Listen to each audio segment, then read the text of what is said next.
Shalom, shalom. Kita kembali lagi. Saya menjumpai saudara-saudara dalam program Rema. Saya percaya bahwa di dalam Tuhan senantiasa ada ketenangan, ada keajaiban yang terjadi di tengah kesulitan apapun yang dihadapi saudara-saudara. Karena itu, mari kita sambut hari yang baru ini dalam sukacita dan damai yang penuh. Haleluya, haleluya. Hatiku tenang berada dekatmu, kaulah jawaban hidupku. Hatiku tenang berada dekatmu, kau yang pelihara hidupku. Pertolonganmu begitu ajaib, kau telah memikat hatiku. Di saat aku tak sanggup lagi, di situ tanganmu bekerja. Pertolonganmu begitu ajaib, kau telah memikat hatiku. Kini mataku tertuju padamu, ku rasakan kasih-Mu Tuhan. Mari kita berkata, hanya di dalam Dia ada ketenangan dan keajaiban. Hatiku tenang berada dekatmu, kaulah jawaban hidupku. Hatiku tenang berada dekatmu, kau yang pelihara hidupku. Pertolonganmu begitu ajaib, kau telah memikat hatiku. Di saat aku tak sanggup lagi, di situ tanganmu bekerja. Pertolonganmu begitu ajaib, kau telah memikat hatiku. Kini mataku tertuju padamu, ku rasakan kasih-Mu Tuhan. Pertolonganmu begitu ajaib, kau telah memikat hatiku. Di saat aku tak sanggup lagi, di situ tanganmu bekerja. Pertolonganmu begitu ajaib, telah memikat hatiku. Kini mataku tertuju padamu, ku rasakan kasih-Mu Tuhan. Kini mataku tertuju padamu. Ku rasakan kasih-Mu Tuhan.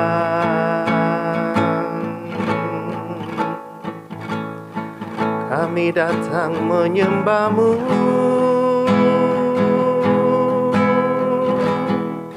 Allah yang penuh kasih, Allah yang penuh kemurahan.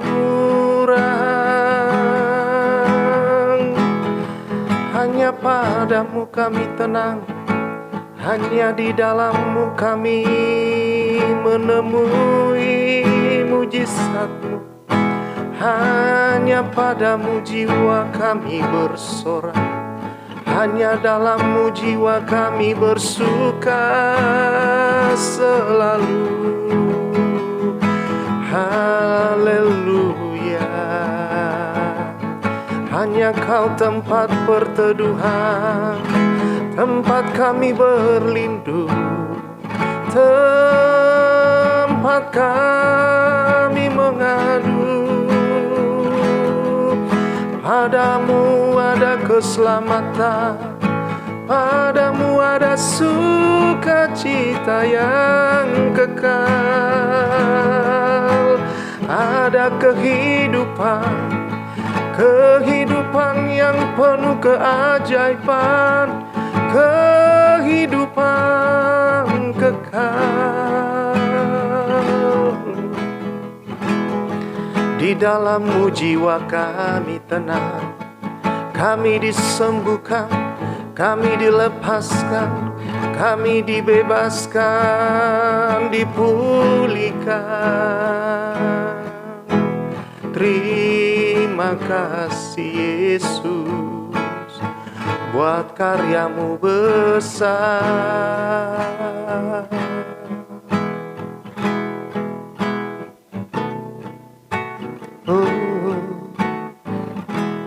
Pertolongan-Mu begitu ajaib dalam hidup ini Tuhan.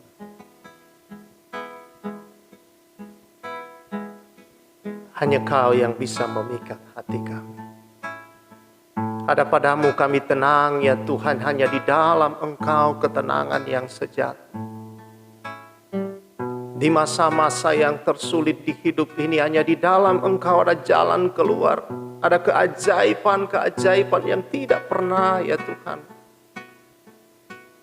dapat diberikan oleh siapapun dan apapun. Padamu ada keselamatan di segala jalan hidup sampai ke dalam kekekalan. Terima kasih.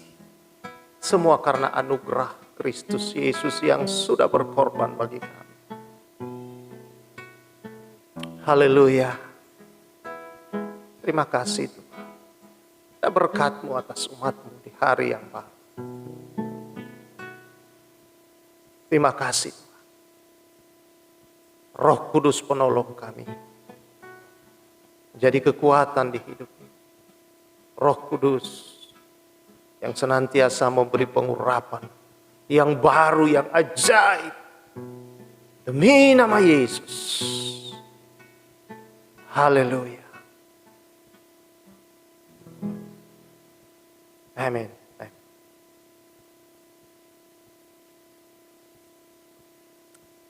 Saudara yang saya kasihi di dalam Tuhan Yesus Kristus. Ada satu kisah saudara-saudara yang terjadi di sebuah negara. Di Afrika, yaitu di Kenya. Yaitu satu keluarga, seorang janda yang memiliki beberapa anak. Lalu kemudian saudara-saudara, oleh karena pandemi yang menimpa dunia, ibu ini, janda ini tidak bisa bekerja seperti yang biasa dia lakukan, yaitu mencuci rumah-rumah orang. Karena orang-orang takut tertular. Karena dia harus berpindah-pindah dari rumah ke rumah, dari satu tempat ke tempat yang lain. Dan satu kali ketika anak-anaknya sedang tidur, saudara-saudara, maka ibu ini memasak karena tidak ada apa-apa, dia memasak batu. Dia tidak punya apa-apa lagi untuk dimasak, saudara-saudara. Ia tidak bisa bekerja. Lalu kemudian tanpa dia sadari bahwa anak-anaknya terbangun dan melihat hal itu. Lalu anak-anaknya menangis oleh karena keadaan ini. Mereka menangis dengan keras. Lalu apa yang terjadi, saudara-saudara? Mereka menangis, berseru-seru. Terjadilah, saudara, bahwa tetangga mendengar dan datang. Dan ketika melihat situasi itu, saudara,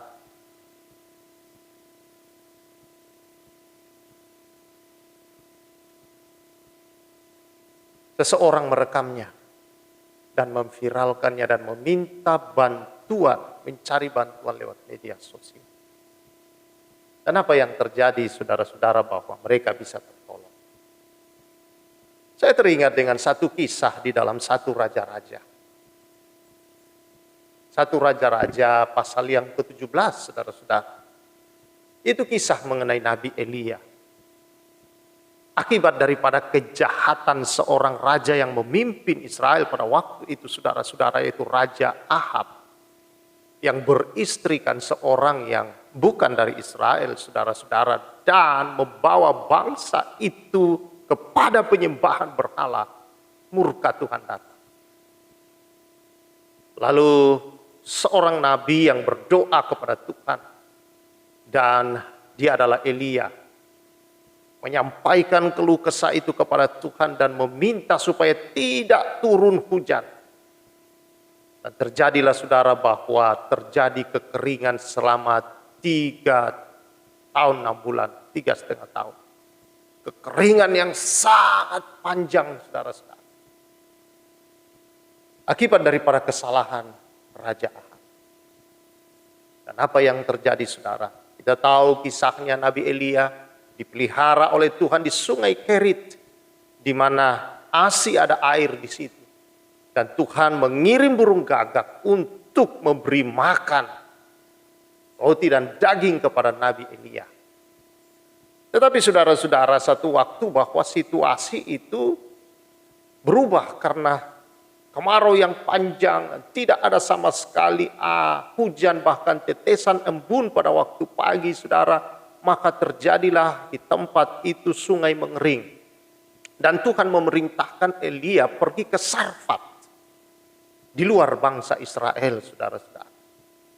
Dan Tuhan berkata bahwa dia akan menemui seseorang di sana. Seorang janda yang akan memelihara. Dan saudara yang saya kasih, kita tahu ceritanya.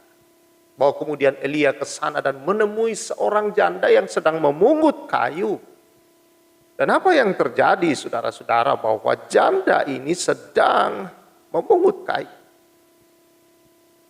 Dan ternyata, saudara-saudara, dia akan memasak roti untuk dia dan untuk anaknya. Dia hanya tinggal memiliki segenggam tepung dan sedikit minyak dalam buli-buli, saudara-saudara.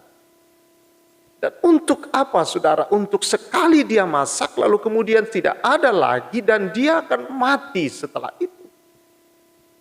Itulah pengakuannya kepada Nabi Elia, saudara-saudara.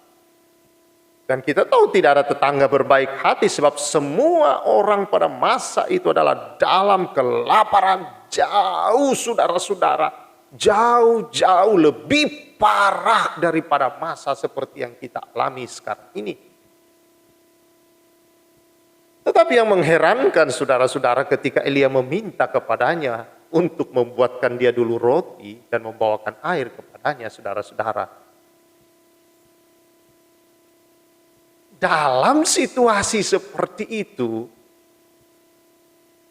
wanita atau janda ini, saudara, masih mau memberikan roti terakhirnya kepada Elia. Wow, dahsyat.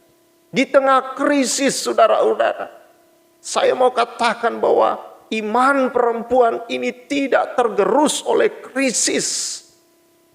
Tetapi justru iman perempuan di tengah krisis seperti ini, saudara-saudara, terus berkarya, terus melakukan yang terbaik, saudara.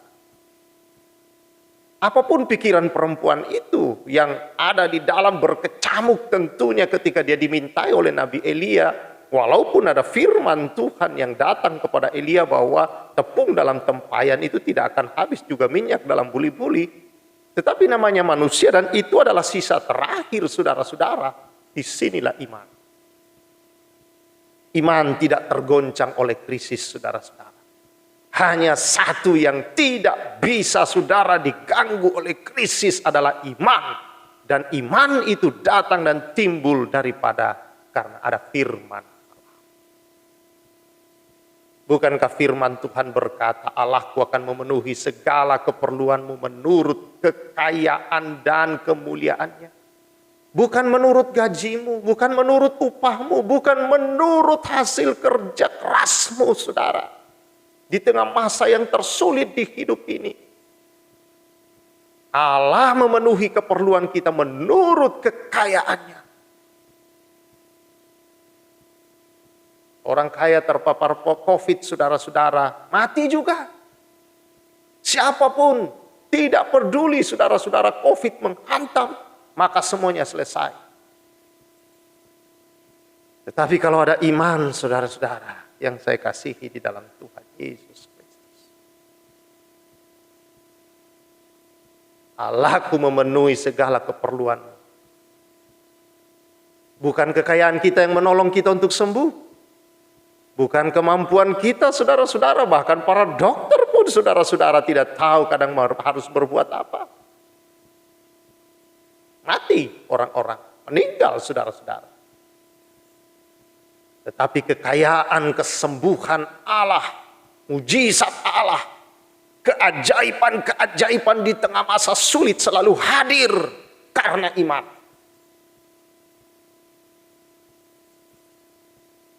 Saudara-saudara yang saya kasihi di dalam Tuhan Yesus Kristus. Karena itu saudara-saudara, mari kita menunjukkan pandangan bahwa yang memikat hati kita dan pertolongan kita hanya satu, yang membuat kita bisa tenang di masa sulit, di masa-masa yang krisis, saudara-saudara, adalah pertolongan di dalam Yesus Kristus. Corona mempercepat krisis ekonomi yang telah diprediksi. Dunia mengalami guncangan yang hebat dan mengguncang dapur para ibu-ibu.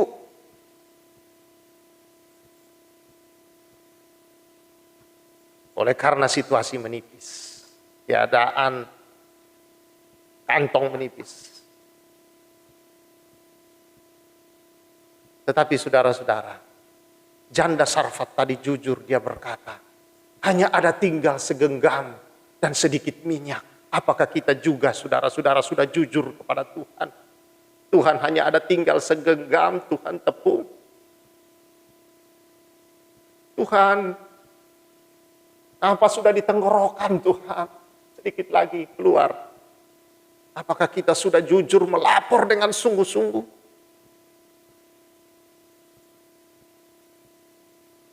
Apakah benar-benar kita datang kepada Tuhan dan melapor situasi itu?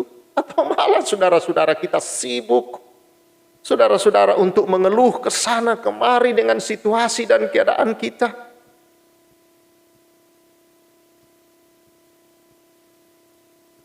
Buat tindakan iman, walaupun hanya tinggal sedikit. Janda ini memberikan rotinya yang terakhir.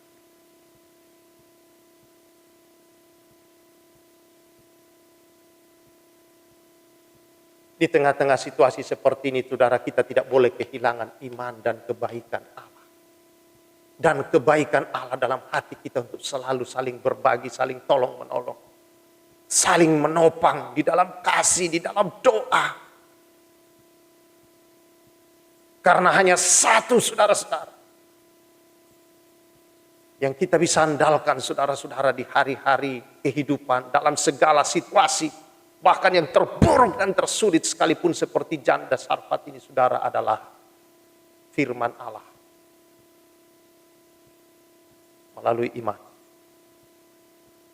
Di dalam Yesus, kalau dia berfirman, pegang firmannya. Dan yakin, percaya, dan bergerak di dalam kuasa firman itu, saudara-saudara. Firman itu mencipta, firman itu, saudara-saudara, mengubahkan. firman itu membaharui, firman itu menyucikan kehidupan, dan firman itu saudara yang mengadakan dari yang tidak ada menjadi ada. Haleluya. Ingat, sebab Tuhan tidak pernah saudara-saudara memiutangi kita. Dia menghargai setiap pengorbananmu dan kasih. Di tengah situasi-situasi hidup. Dalam susah, dalam senang. Bergeraklah dalam iman. Hari-hari ini mungkin saudara merasa sudah terjepit. Hari-hari ini engkau merasa mungkin saudara-saudara dalam keadaan yang sudah serba kekurangan. Tetapi orang-orang di sekelilingmu terus datang minta tolong. Engkau melihat orang-orang sangat membutuhkan. Minta hikmat Tuhan. Lakukan yang terbaik. Saya ingat saudara-saudara. Kita ingat di dalam Kejadian pasal 4. Ketika Kain dan Habel mempersembahkan persembahan mereka, lalu persembahan Habel diterima dan Kain tidak. Lalu dikatakan Kain menjadi panas hati. Lalu Tuhan datang kepada Kain, "Mengapa engkau panas hati?" kata Tuhan kepada Kain. Ya. "Mengapa hatimu panas dan mukamu muram? Apakah mukamu tidak akan berseri jika engkau berbuat baik? Tetapi jika engkau tidak berbuat baik, dosa sudah mengintip di depan pintu. Ia sangat menggoda engkau, tetapi engkau harus berkuasa atas." Saudara-saudara yang saya kasihi dalam Tuhan Yesus Kristus. Seperti itulah cara iblis menggoda kita untuk meninggalkan kebenaran, saudara-saudara. Menggoda orang-orang untuk tidak lagi mau berjalan dalam kebenaran dan melupakan imannya, saudara-saudara. Dan mulai saudara-saudara merasa tidak punya iman. Dan saudara-saudara merasa, aduh imannya terlalu kecil untuk mau berbuat baik, saudara-saudara. Itu yang membuat orang jatuh di dalam dosa. Padahal Tuhan sudah beri kuasa di dalam orang percaya seperti yang dikatakan di sini. Dia berkata, tetapi engkau harus berkuasa atas dosa. Kristus telah memerdekakan kita dan dosa tidak berkuasa atas kita. Kita berkuasa atas dia karena anugerah Tuhan. Kita berkuasa atas segala situasi kita, saudara, untuk tetap dapat berbuat baik karena iman. Mungkin engkau berkata sangat kecil. Yesus berkata, jangan remehkan iman yang kecil. Karena biji yang terkecil saja sebesar biji sesawi bisa memindahkan gunung. Saudara-saudara yang saya kasihi di dalam Tuhan Yesus Kristus. Iman bukan masalah dia besar, bukan masalah dia sedang atau kecil. Tetapi kuasa, potensi yang ada di dalamnya, saudara-saudara, itu sama saja dia kecil mau besar, saudara. Kau rasa itu sudah lemah atau kau rasa kuat imanmu, saudara. Dia tetap mengandung kuasa Allah dan mujizat yang sama di dalam. Jangan remehkan. Karena itu tetap berbuat baik di tengah situasi yang ada di hari-hari ini. Kasih harus membara di dalam kita. Karena disitulah saudara iman dapat bekerja. Bagaimana iman bekerja, saudara-saudara?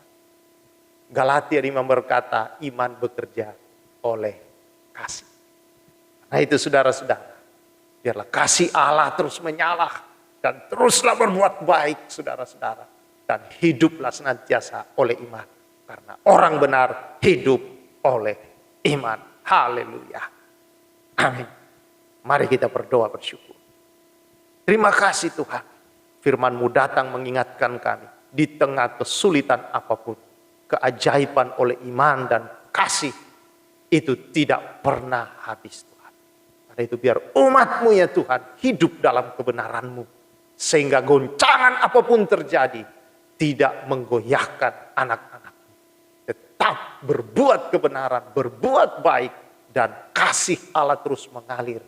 Dan kuasa iman bekerja. Terima kasih Tuhan. Demi nama Yesus berkat-Mu atas umat-Mu. Haleluya saudara-saudara. Puji Tuhan. Karena itu saudara yang saya kasih di dalam Tuhan Yesus Kristus. Teruslah lakukan yang terbaik. Biarlah kasih Allah terus menyala dalam. Miliki hubungan terus dengan Tuhan agar kasih-Nya tetap bekerja dalam hidup kita, melalui kita, dan iman kita tetap kokoh di tengah masa sulit apapun. Keajaiban tetap terjadi. Tuhan memberkati kita semua. Saya Pastor Samuel sampaikan salam restorasi.